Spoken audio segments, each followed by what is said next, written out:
Just a quick disclaimer before the video starts. I don't make anything for kids. There is nothing on this channel that is kid-friendly, and if you think it's kid-friendly, it's just because you haven't found the hidden adult joke in it. I assure you that there is one, just keep looking. Alright, so first of all, I'm quitting League. But in the meantime, I've got a handful of videos to teach you about some unorthodox strategies.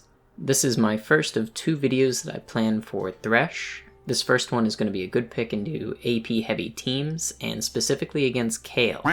You can 1v1 a late game Kayle if you've been diligent with picking up your souls and you're both at full build. This is a top lane or ADC build, but in League of Legends people tend to go wherever they want, so just do whatever, I guess. Alright, so first thing, let's set up your rune page before you hop into a game with this. I usually like to go lethal tempo for this. The whole goal of this is attack speed, so everything else really isn't that useful. Right here, Triumph and Presence of Mind are both based on takedowns, which means they're not really going to be very useful to you unless you're top of the scoreboard. You know, it's going to happen sometimes, but it's not as reliable as just taking overheal. So just take overheal. From there, you want that attack speed, so Legend Alacrity is going to be the best thing. Tenacity is more for tanks, and Bloodline Lifesteal is okay, but it's not really what we need for this build. From here, I take Coup de Grace, because what you're going to be getting down to is it's going to be very close between the two of you. Your health bar and her health bar are going to be very, very, very close. So if you wanted to take Cut Down, you'd be working more against tanks, which Kayle doesn't really build a lot of health. And Last Stand, that you could also take this one. Either one would work for you.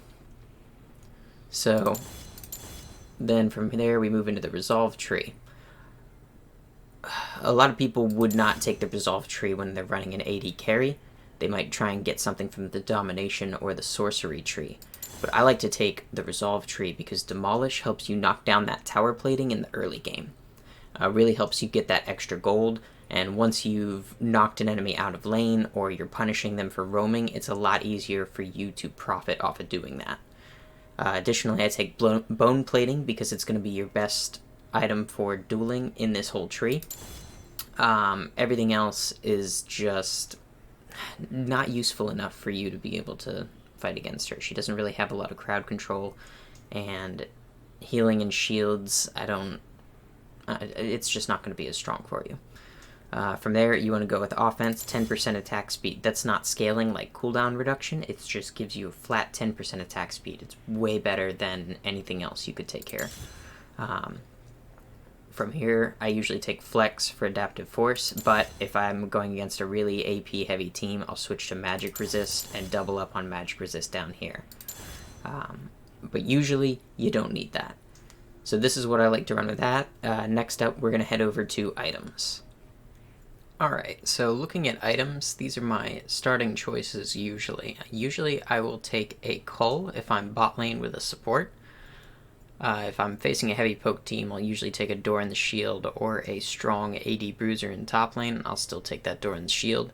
If I feel like I can poke them and get away with whatever I want, I'll take a Doran's Blade.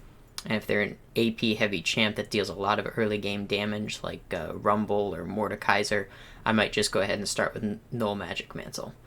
And sometimes I'll take Corrupting Potion. It's just, I usually will grab that on my second back. If I have 150 gold, I'll start building towards it instead of picking up more health potions. Well, let's see. For this build, this is the one I like to run right here. Blade of the Ruined King is fantastic with its unique passive. Basic attacks deal 8% of the target's current health as bonus physical damage on hit. That is much more useful than the additional attack damage that Bloodthirster provides. This will help you cut through tanks, bruisers, pretty much anything that builds a little bit extra HP is not going to shrink your damage. Additionally, it gives you attack speed and lifesteal, and with this unique active, deal 100 magic damage to target champion and steals 25% of their movement speed for 3 seconds. It's slightly wider of a range than your basic attack range, so this is very useful for closing the gap against fast champions so that you can get that first auto attack on them.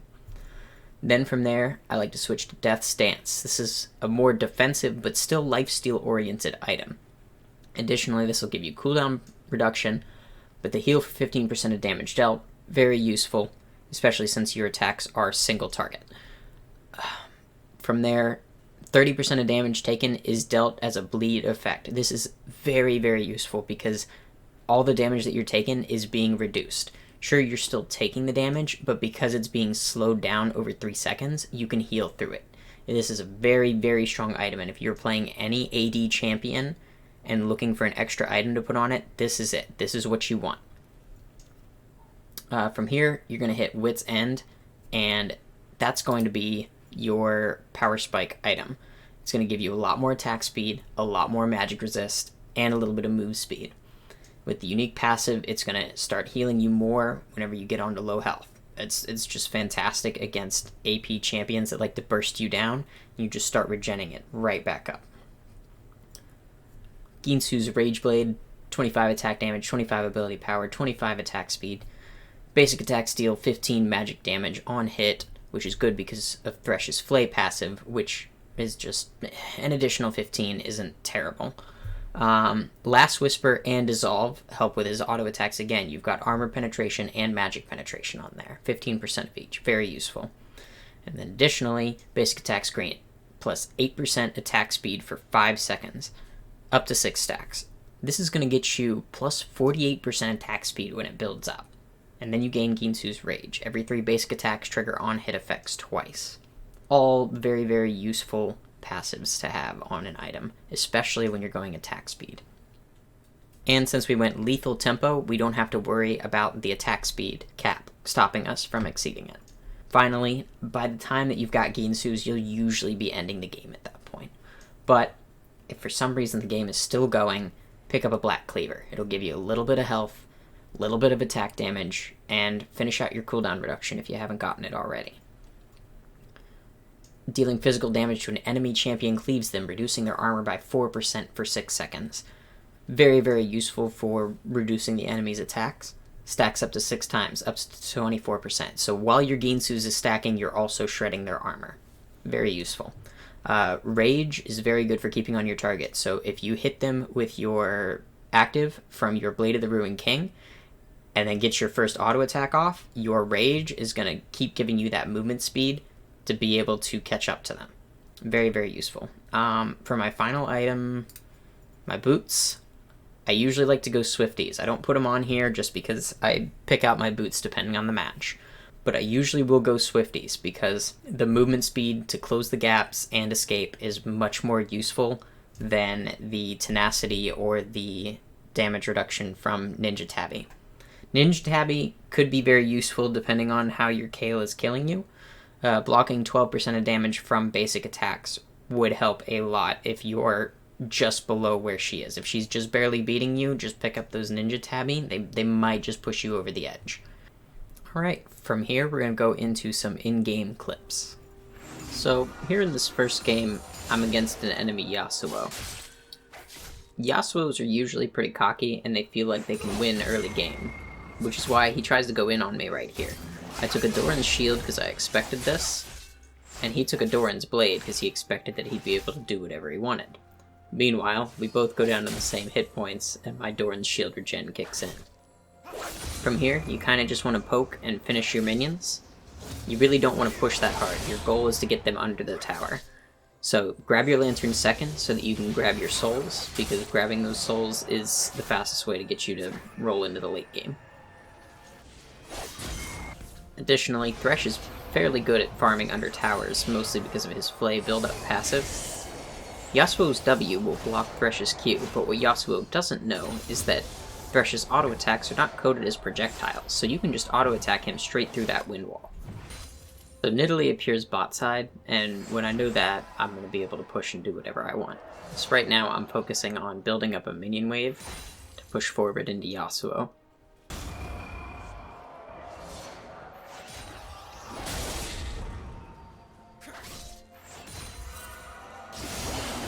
So right now, I didn't land the hook, but he did come back to fight me, which means he took a little bit of damage from me and a little bit of damage from that big minion wave.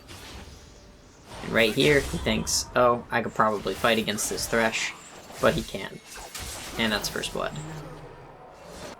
So Nidalee's still bot side, Katarina's still mid, so I'm like, okay, I'll proc demolish on this tower and get me some plating. Yasuo decides to teleport back in, I drop a shield on myself, play him backwards to keep him from dashing to me.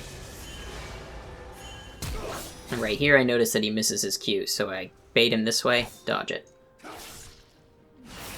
He's got his dash back up again because it's on no cooldown. I got him dragged right here. I flashed the wrong direction here, but I still get the kill. That's 2 kills to 1. So next up, we've got another larger minion wave pushing into Yasuo.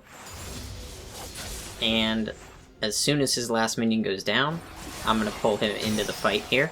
Make him start taking minion damage. Throw a ward in this bush. Just auto attack him straight through that wind wall. It does not block my auto attacks. And now I'm getting that sweet tower gold with that demolish like I was talking about. I'll go into the jungle to help Udyr here. Yeah, missed my hook, thinking that he's gonna come a little closer.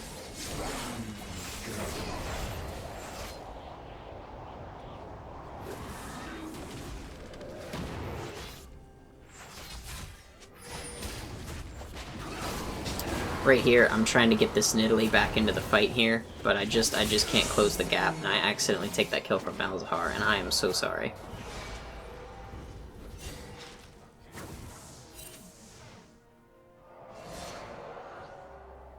Snag that minion there.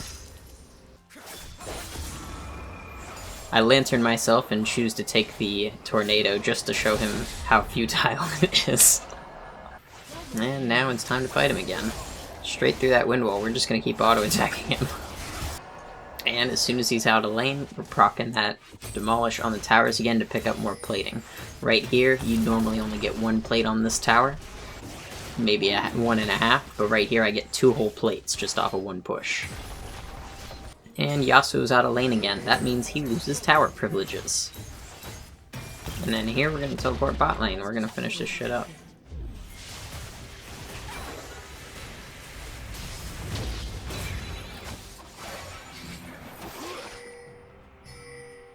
Oh, he thinks he can fight us. Oh shit, there's the whole team. Well, that's okay, we'll just kill this Nidalee.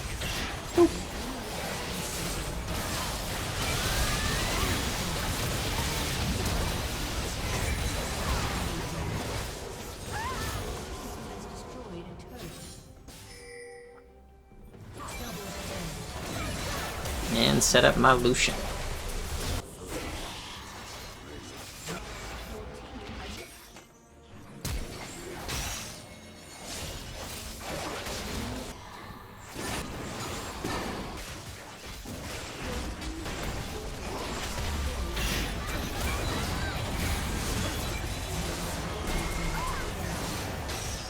Well, you know how that goes. Here's some more quick clips.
I couldn't find any wild Kayle players to showcase this build on, so here's a bot, and I fed her a bunch of kills. Remember, there's no point in liking, favoriting, or subscribing. See ya.